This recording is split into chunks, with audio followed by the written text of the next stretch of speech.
Hi, hello, and welcome to Anamika Story One.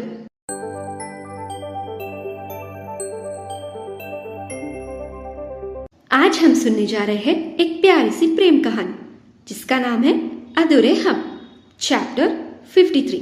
तो बिना देर किए हम कहानी में आगे बढ़ते हैं। सिया को भी आरोही और आन्या की बात सही लगी।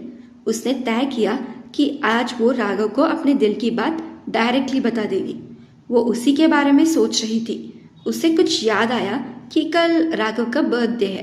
उसने सोचा कि वो राघव के बर्थडे पर उसके लिए कुछ सेलिब्रेशन करेगी और फिर अपनी मन की बात उसे बता देगी। उसने अपने पैर के चोट पर ऑइंटमेंट लगाई और फिर किचन में चली गई। उसे देखकर मारिया आंटी ने पूछा, सिया बेटा, तुम यहाँ पर क्यों आई हो? जाओ, जाकर आराम करो। किचन का जो भी काम है हम देख लेंगे। सिया ने कहा, आंटी हमें ना कुछ बनाना है। मारिया आंटी ने कहा, हाँ बना लेना, लेकिन फिर कभी, अभी तुम्हें चोट लगी है, इसीलिए जाकर आराम करो। सिया ने कहा, नहीं आंटी, हम ठीक है, हमारे पैर पर इतनी चोट नहीं आई है। मारिया आंटी ने कहा, अगर राघव बेटे को पता चल गया ना कि तुम यहाँ पर काम कर रही हो तो वो तो हम सबकी क्लास लगा देगा। सिया ने कहा, आपने उन्हें बता दिया कि हमें चोट लगी है? मारिया आंटी ने कहा, बताना पड़ा बेटा, ऐसे तेल गिराना और वो भी घर में, ये सब ठीक नहीं है। सिया ने कहा, आंटी किसी ने गलती से गिरा दिया होगा, इसमें अब बाल की खाल उतारने वाली कौन सी बात है, हो गया होगा किसी से गलती। मारिया आंटी ने कहा, अगर गलती से हुई है तो जब हमने पूछा तो बता भी सकते थे ना, किसी ने कुछ नहीं कहा तो हमें राघव बेटे को बताना पड़ा। सिया ने पूछा, तो क्या कहा उन्होंने? मारिया आंटी ने कहा, वो तो बहुत घबरा गए, उन्होंने तो डॉक्टर बुलाने को कहा है। सिया ने कहा, डॉक्टर की क्या ज़रूरत है, देखिए हमारा पैर बिल्कुल ठीक है, वो तो हल्की सी मोच आ गई थी, ऑइंटमेंट लगाने से ठीक हो गई। मारिया आंटी ने कहा, अच्छा ठीक है, लेकिन आराम कर लो, फिर कभी बना लेना जो भी बनाना है तुम्हें। सिया ने कहा, aunty please. Maria aunty Siya के बच्चों जैसी मुंह देखकर पिघल गई। वो कहने लगी, अच्छा ठीक है, लेकिन तुम बताओ, हम कर लेते हैं। सिया ने कहा, नहीं हम ही करेंगे, और आप बाकी सब लोगों से भी कह दीजिए ना कि थोड़ी देर के लिए किचन से बाहर जाए, हम ना सर के लिए कुछ बनाना चाहते हैं। मारिया आंटी ने कहा, अच्छा राघव बेटे के लिए कुछ बना रही हो? सिया ने अपना सर हिला दिया। तो मारिया आंटी ने कहा, हम कह देंगे, लेकिन हम यहीं पर रुकेंगे। सिया ने कहा, नहीं, हमने कहा ना यहाँ पर कोई नहीं होगा हमारे अलावा, आप भी जाइए, जाकर दूसरा और काम देख लीजिए प्लीज़। मारिया आंटी ने कहा, अच्छा ठीक है, लेकिन अगर ज़रूरत पड़े तो हमें बुला लेना, ज़्यादा पैर पर दबाव मत डालना। सिया ने कहा, बिल्कुल, हम पहले आप ही को बुलाएंगे। सिया ने मारिया आंटी के साथ साथ सारे नौकरों को किचन से बाहर कर दिया और फिर राघव के लिए चॉकलेट केक बनाने लगी। असल में राघव आज मुंबई से बाहर किसी काम के लिए गया था। उसे वापस आते देर रात हो गई थी। जब मारिया आंटी ने राघव को फ़ोन पर सिया के बारे में बताया, वो तभी घर वापस आना चाहता था। वो तो वापस आने के लिए निकल भी गया था, लेकिन सिया ने उसे फ़ोन करके मना कर दिया। सिया को थोड़ा टाइम चाहिए था राघव के लिए सारे अरेंजमेंट्स करने के लिए। सिया के बहुत कहने के बाद राघव ने उसकी बात मान ली, लेकिन राघव ने उसे सख्त हिदायत दी थी कि वो आराम करेगी। सिया ने उसे फ़ोन पर कहा उसकी चोट बिल्कुल ठीक हो गई है।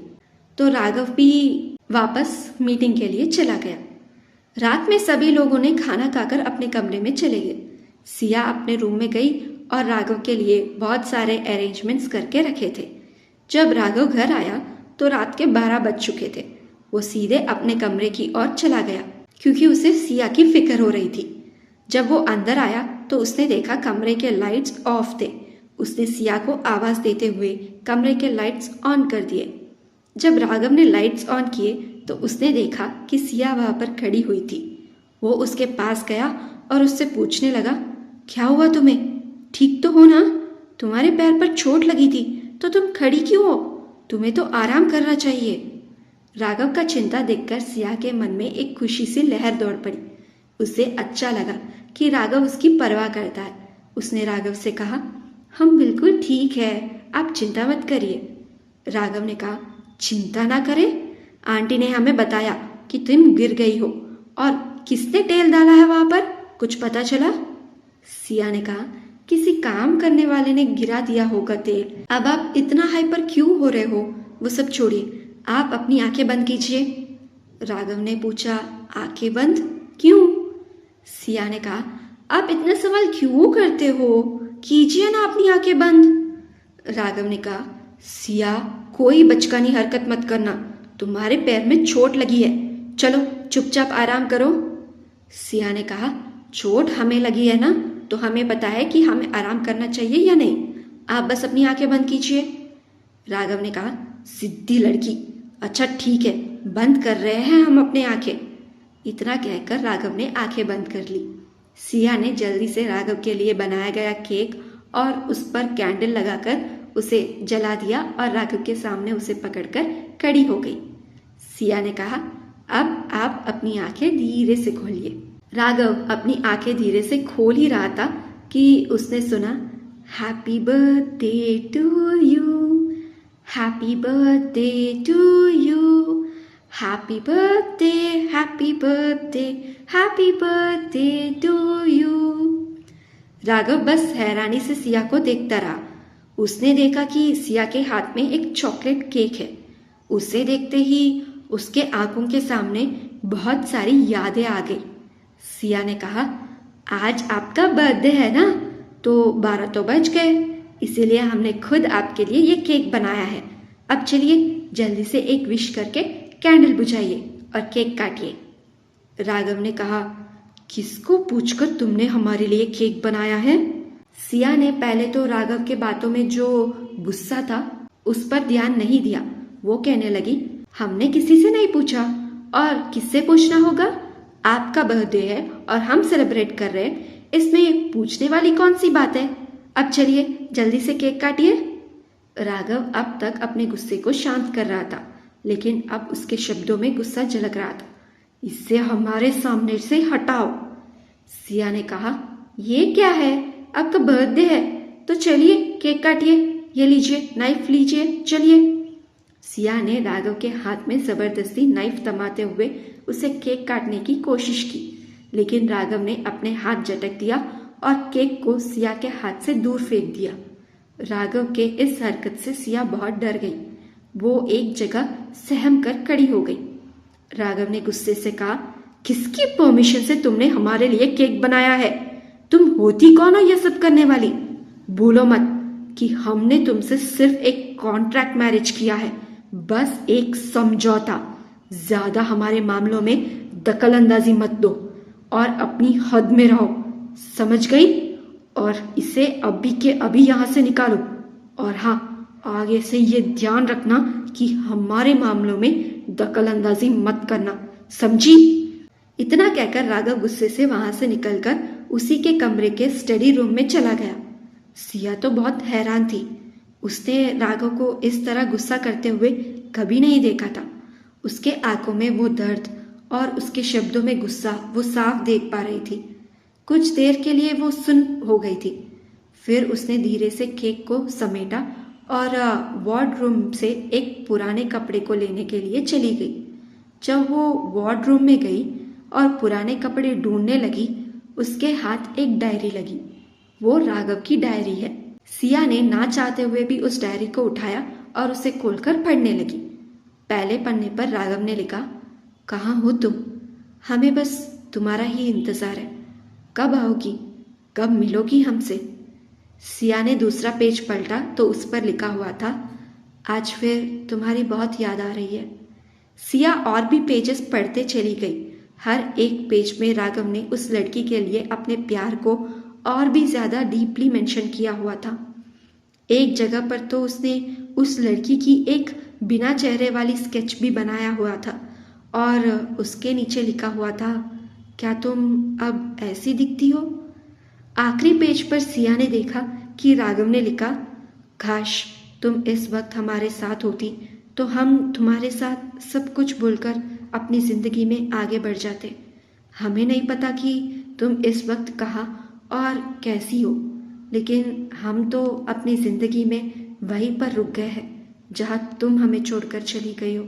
उसके आगे ये भी लिखा हुआ था, आज मासी ने कहा कि हम सब कुछ भूलकर शादी करके अपनी ज़िंदगी में आगे बढ़े, लेकिन उनको हम कैसे समझाएं कि तुम्हारे अलावा हमारे ज़िंदगी में और कोई नहीं हो सकता है, तुम्हारी जगह कोई भी नहीं ले सकता।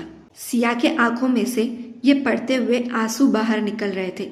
उसने डायरी बंद की और उसे उसी जगह पर रख दिया जहाँ उसे वो मिली थी, और वो अपने आप में सोचने लगी, क्या आप उस लड़की से इतना प्यार करते हैं तो फिर हमसे शादी क्यों किया आपने? क्या जो आपने अभी अभी बोला था कि हमारे साथ समझौते की शादी है, कॉन्ट्रैक्ट मैरिज है, वो आपके दिल से निकला था? ये सब सोचकर सिया रोने लगी। कुछ देर बाद सिया जल्दी से बाहर गई और नीचे पड़े हुए केक को लेकर किचन में चली गई। उसने केक को डस्टबिन में डाल दिया और वहाँ खड़े होकर राघव ने जो अभी कहा उसके बारे में फिर से सोचने लगी। सिया खुद से बोलने लगी, क्यों रो रही हो? सर ने सच तो कहा, ज़रूर उनकी कोई मजबूरी होगी, इसीलिए उन्होंने हमसे शादी की है। या फिर दादाजी कह रहे थे ना कि वो पापा और माँ को जानते हैं, तो माँ ने ही राघव सर से मदद मांगी होगी, इसीलिए माँ के लिए ही उन्होंने हमसे शादी की है। हमने भी तो सिर्फ भाविया के लिए ही उनसे शादी की है, तो हम उनसे प्यार कैसे करके बैठे हैं? हम कैसे भूल गए कि हमने और सर ने समझौते किया है? सिया ने अपने आप को शांत करने की बहुत कोशिश की, लेकिन वो खुद को रोने से रोक नहीं पाई। उसके दिल में बहुत दर्द हो रहा था और वो दर्द आंसू के जरिए उसके आंखों से बाहर जा रहा था। उसे एक अजीब सा गिल्ट भी महसूस हो रहा था कि वो राघव की जिंदगी में ज़बरदस्ती बैठी हुई है। उसे ऐसा लग रहा था कि वो शायद किसी दो प्यार करने वालों के बीच आ गई है। वो खुद को कोई तीसरी औरत समझने लगी थी। बहुत देर बाद सिया ने अपने आप को शांत किया और फिर किचन से बाहर आकर ऊपर जाने लगी। सीढ़ियाँ चढ़ते वक्त उसे महिमा की फ़ोटो दिखी। उस फोटो को देखकर वो बोली, आपने भी तो पापा से समझौते की शादी की थी ना अर्जुन भैया के लिए, तो क्या आपको कभी पापा से प्यार नहीं हुआ? अगर हुआ है तो आपने खुद को कैसे संभाला है? विजय जी ने कहा। उसने बहुत मुश्किल से अपने आप को संभाला था जब उसे नीलम और आदित्य के बारे में पता चला। जब सिया ने ये सुना तो सर घुमाकर विजय जी की तरफ देखा और चुपके से अपने आंसू पोंछने लगी। वो कहने लगी, दादाजी आप इस वक्त आपको कुछ चाहिए था? उसने विजय जी के हाथों में खाली जग देखा और बोली, आप पानी के लिए आए हैं? लाइए, हम आपको पानी ला कर देते हैं। विजय जी ने उसे जग दे दिया और सिया किचन में चली गई। विजय जी महिमा के फोटो को देखकर कहने लगी, लगता है राघव ने इसे कुछ कह दिया है। विजय जी अपने कमरे में चले गए। सिया ने उनके लिए पानी का जग में पानी भरा और उनके कमरे में चली गई। सिया ने कहा, दादाजी ये रहा पानी। विजय जी ने पूछा, सिया कुछ हुआ है क्या? राघव ने कुछ कहा है क्या तुमसे? सिया ने कहा, ऐसा कुछ नहीं है दादाजी। विजय जी ने पूछा, तो फिर तुम्हारे आंखों में आंसू क्यों? सिया ने कहा, बस ऐसे ही। विजय जी ने पूछा, झूठ बोल रही हो हमसे? सिया ने बात बदलते हुए कहा, हम कोई झूठ नहीं बोल रहे और अभी बहुत देर हो गई है, चलिए सो जाइए। विजय जी कुछ सोचते हुए बोले, क्या तुमने आज राघव को बर्थडे विश किया है? सिया हैरान होकर विजय जी को देखने लगी और अपना सिर हाँ में हिला दिया। विजय जी ने एक गहरी सांस ली और आगे बोलने लगे, बेटा राघव अपने बर्थडे से बहुत नफरत करता है, उसे अपना जन्मदिन बिल्कुल पसंद नहीं है। सिया ने पूछा, क्यों दादाजी, ऐसा क्या हुआ था उस दिन? विजय जी ने कहा, उसी दिन आदित्य और नीलम के बारे में हम सबको पता चला और साथ ही महिमा का एक एक्सीडेंट भी हुआ था जब वो राघव के लिए केक बनाने वाली थी। सिया हैरान हो गई और पूछी, एक्सीडेंट? विजय जी ने कहा, हाँ बेटा, राघव बचपन में बहुत जिद्दी हुआ करता था। वो अलग बात है कि वो आज भी जिद्दी है, लेकिन उसे अपने जन्मदिन से बहुत प्यार था, क्योंकि आदित्य और महिमा उसके लिए और अर्जुन के लिए बहुत अच्छे गिफ्ट्स लाया करते थे। उस गिफ्ट्स को देखकर वो बहुत खुश हो जाता था। बचपन में महिमा ने अर्जुन और राघव में कोई फर्क नहीं किया था। राघव ने जिद पकड़ के रखी थी कि उसे सिर्फ महिमा के हाथ का केक खाना है। महिमा ने ठीक है कहकर उसके लिए केक बनाने गई और किचन में एक हादसे की वजह से धमाका हो गया। महिमा को जल्दी से जल्द हॉस्पिटल ले जाना पड़ा। उसके हाथ जल गए थे। उस वक्त आदित्य घर पर नहीं था। हमने बहुत कोशिश की थी उसे फ़ोन लगाने की, किसी भी तरह उसके पास ये खबर पहुंचाने की, लेकिन नहीं हो पाया। हॉस्पिटल में हम महिमा के साथ और घर पर राघव और अर्जुन मरिया के साथ थे। देर रात आदित्य घर पर आया तो उसे राघव से पता चला कि महिमा के साथ क्या हुआ, लेकिन उस वक्त पता नहीं आदित्य के दिमाग में क्या था। वो ना हॉस्पिटल आया और ना ही अर्जुन और राघव का ख्याल रखा। उल्टा उसने अपना सामान बांधा और नीलम के साथ कहीं चला गया। राघव को बहुत गुस्सा आया।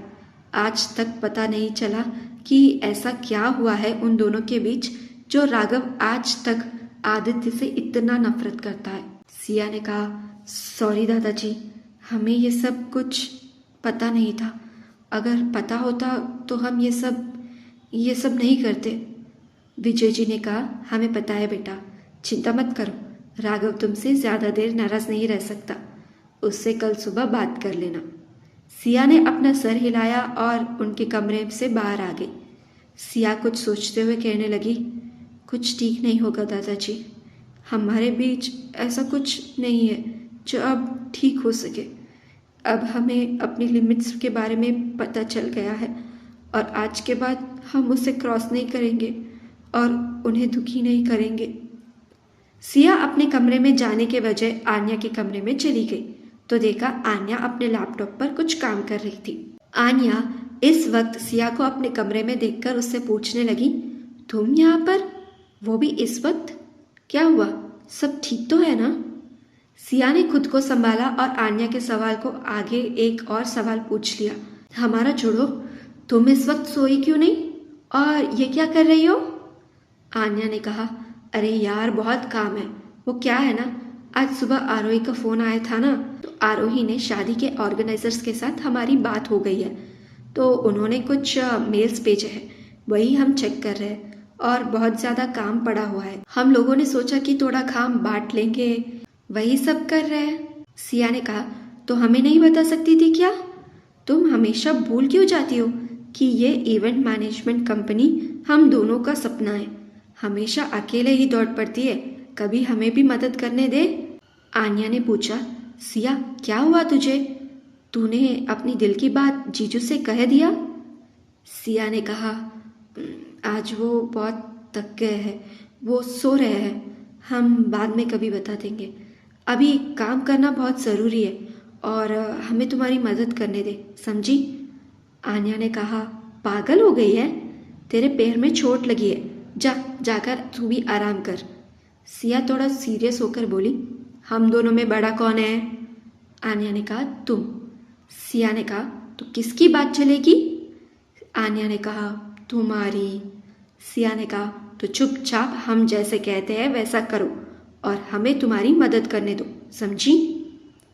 आन्या सिया से जीत नहीं सकती थी। उसने हार मानकर सिया को भी मदद करने के लिए हाँ कह दिया। दोनों बैठकर वहां पर काम करते रहे। स्टडी रूम में राघव गुस्से से अपने चेयर पर बैठकर अपनी आंखें बंद करके उस दिन के बारे में याद करने लगा। उससे बहुत गुस्सा आ रहा था खुद पर। कुछ देर बाद राघव ने अपने आप को शांत किया और खुद से कहने लगा, ये हमने क्या कह दिया और क्या कर दिया? उसको तो पता ही नहीं है कि हम अपने जन्मदिन नहीं मनाते हैं। उसके पैर में चोट लगी है, पता नहीं क्या कर रही होगी। इतना कहकर राघव बाहर बेडरूम में जाकर देखा तो वहां पर सिया नहीं थी। उसने खुद से कहा, बहुत देर हो गई है, ये लड़की अभी तक रूम में क्यों नहीं आई? लगता है गुस्से में है, अब हमें ही कुछ करना होगा। राघव बाहर जाकर सिया को ढूंढने लगा। उसे सिया आन्या के साथ बैठकर काम करती हुई दिखाई दी। वो अंदर गया और पूछने लगा, तुम दोनों इस वक्त क्या कर रहे हो? राघव को वहां आते देखकर आन्या खड़ी हो गई। सिया ने कोई प्रतिक्रिया नहीं दिया और बस बैठकर कुछ फाइल्स चेक कर रही थी। आन्या राघव के सवाल का जवाब देते हुए बोली, वो जीजू कुछ काम था। वो क्या है ना, आरोही की शादी के ऑर्गेनाइजर्स को हमारी कुछ मदद की ज़रूरत थी, तो वही काम कर रहे हैं। राघव सिया की ओर देखते हुए कहने लगा, इस वक्त काम करने की क्या ज़रूरत है, कल सुबह कर लेना, अभी चलो, ये सोने का टाइम है। वो ये सब कह ही रहा था कि वहाँ पर रिया आ गई। उसे देखकर राघव ने पूछा, रिया तुम अभी तक नहीं सोई? रिया थोड़ा डरते हुए बोलने लगी, भैया वो आरोही दी को अपनी सगाई का लहंगा पसंद नहीं आया, तो उन्होंने हमें कहा कि हम उनके लिए कुछ बना दें, तो उसी के डिज़ाइंस बनाते हुए बैठ गए थे। राघव ने कहा, इतनी रात को डिज़ाइन बनाने की क्या ज़रूरत है, कल सुबह भी हो सकता है ना। रिया ने कहा, भैया वो बहुत अर्जेंट है, वो दीदी की शादी बहुत कम नोटिस में है ना, इसीलिए उन्होंने हमसे जल्दी बनाने के लिए कहा है। सिया बिना राघव की ओर देखकर फाइल में देखते हुए कहने लगी, हम सबको कुछ काम है, आप बहुत थक गए होंगे, आप जाकर आराम कर लीजिए। अब जब सिया ने यह सब कह दिया है, अब राघव के पास उससे बहस करने के लिए और कुछ नहीं था, क्योंकि वो जानता था कि सिया अब बहुत गुस्से में है। अगर वो उससे बहस करने बैठ गया तो बात और बिगड़ सकती है। राघव ने कुछ नहीं कहा और वहां से चला गया। वो अपने कमरे में जाकर कपड़े बदलकर बेड पर लेट गया, लेकिन उसके आंखों से नींद बहुत दूर था। उसे सिया की आदत हो गई थी। अब जब सिया उसके पास नहीं है तो उसे नींद नहीं आ रही थी। राघव उस कमरे से जाने के बाद आन्या ने सिया से धीरे से पूछा, तुम जीजू से इतने रूखे से बर्ताव क्यों कर रही थी? सिया ने कहा, हमने कोई रूखा बर्ताव नहीं किया है, हमने बस उन्हें बताया कि हम लोगों को काम है, और सच भी यही है ना। आन्या को लगा कि कुछ तो गड़बड़ चल रहा है। वो सिया से पूछने चाहती थी कि क्या हुआ है, लेकिन उसे जवाब पता था कि सिया उसे कुछ नहीं बताने वाली है, तो वो खामोश हो गई और काम पर ध्यान देने लगी। कुछ देर बाद रिया बोली, हमें भूख लगी है, लेकिन काम बहुत है, क्या करें? आन्या ने कहा, हाँ यार, हमें भी बहुत भूख लगी है। सिया हल्का सा मुस्कुराकर बोली, अच्छा ठीक है, तुम दोनों काम पर ध्यान दो, हम तुम दोनों के लिए मैगी बना कर लाते हैं। रिया ने कहा, भाभी आपके पैर पर तो चोट लगी है, आप रहने दीजिए, हम बना के लाते हैं, हम तीनों के लिए। सिया ने कहा, नहीं रिया, हम ठीक है, हमारा पैर भी बिल्कुल ठीक है, तुम चिंता मत करो, अपने काम पर ध्यान दो, हम अभी तुम दोनों के लिए मैगी बना कर लाते हैं। इतना कहकर सिया किचन में चली गई और मैगी के लिए पानी उबालने लगी। वो चाहे जितना भी अपने आप को शांत करने की कोशिश करे, लेकिन रह रहकर उसे राघव की बातें याद आने लगी। ये बस समझौते की शादी है, कॉन्ट्रैक्ट मैरिज, अपने हद में रहो। ये सारे शब्द सिया के दिमाग में ही घूम रहे थे। सिया ने जैसे तैसे मैगी बना दिया और कमरे में लेकर चली गई।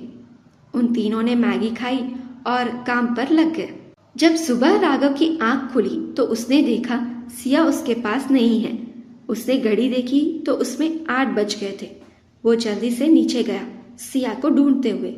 राघव नीचे आया तो देखा आन्या लिविंग रूम में थी। उसने उससे पूछा, आन्या सिया कहाँ है? आन्या ने कहा, जीजू आपको पता होगा, वो तो सुबह से दिखी नहीं है हमें। राघव ने कहा, सुबह से नहीं दिखी मतलब? तुम दोनों ही कल रात काम कर रहे थे ना? आन्या ने कहा, हाँ जीजू काम तो कर रहे थे, लेकिन काम खत्म होने के बाद वो कमरे में चली गई थी सोने के लिए, और जब हम नीचे आए तो यहाँ पर सिर्फ मारिया आंटी थी और सिया को अभी तक हमने नहीं देखा। राघव अपने आप से कहने लगा, सोने आ गई थी? वो आन्या से कहने लगा, लेकिन वो कमरे में नहीं है। भव्या ये सब सुनकर बोली, 1 मिनट, हम बाहर गार्डन में देखते हैं, शायद वो गार्डन में टहल रही होगी। भव्या जल्दी से बाहर गई और उसने पूरा गार्डन देख लिया, लेकिन सिया वहां पर नहीं थी। वो जल्दी से अंदर आई और राघव से बोलने लगी, जीजू दीदी बाहर भी नहीं है। रुद्र ने जल्दी से कहा, हम छत पर देखते हैं, शायद भाभी छत पर हो। रुद्र ने छत पर जाकर देखा तो सिया वहां पर भी नहीं थी। वो नीचे आकर बोला, वो छत पर भी नहीं है। अर्जुन ने कहा, हम उसे फोन करते हैं, रुको। आन्या अर्जुन को बीच में रोकते हुए बोली, भैया उसका फ़ोन तो हमारे पास है, वो कल रात हमारे कमरे में ही बोल गई थी। राघव ने कहा, यह लड़की बिना बताए कहाँ चली गई? रुद्र जाकर सिक्योरिटी से पूछो। रुद्र ने जाकर सिक्योरिटी से पूछा। उन्हें भी सिया के बारे में कुछ नहीं पता था। वो अंदर आकर बोला, नहीं भाई, सिक्योरिटी में भी किसी ने भी भाभी को बाहर जाते हुए नहीं देखा है। तो कहाँ गई है सिया? क्या वो राघव से नाराज होकर घर छोड़कर चली गई है या फिर कुछ और? जानने के लिए सुनते रहिएगा ये कहानी अधूरे हम, आपकी होस्ट अनामिका के साथ। अगर आपको ये कहानी अच्छी लगी हो तो इस वीडियो को एक लाइक कीजिए, इस वीडियो को और कहानी को अपने फ्रेंड्स और फैमिली सर्कल में शेयर करिएगा। इस कहानी में आपको क्या पसंद आ रहा है नीचे कमेंट सेक्शन में बताकर हमारे चैनल को आगे के अपडेट्स के लिए सब्सक्राइब करके बेल आइकन में क्लिक कर लीजिएगा। अगर आप ये कहानी पूरी तरह पढ़ना चाहते हैं तो डिस्क्रिप्शन में लिंक है, बायो में भी लिंक है, उस पर क्लिक करके कहानी को पूरी तरह पढ़ लीजिएगा। Thank you so much for listening, thank you so much for your love and support. Take care, have a good day and bye bye.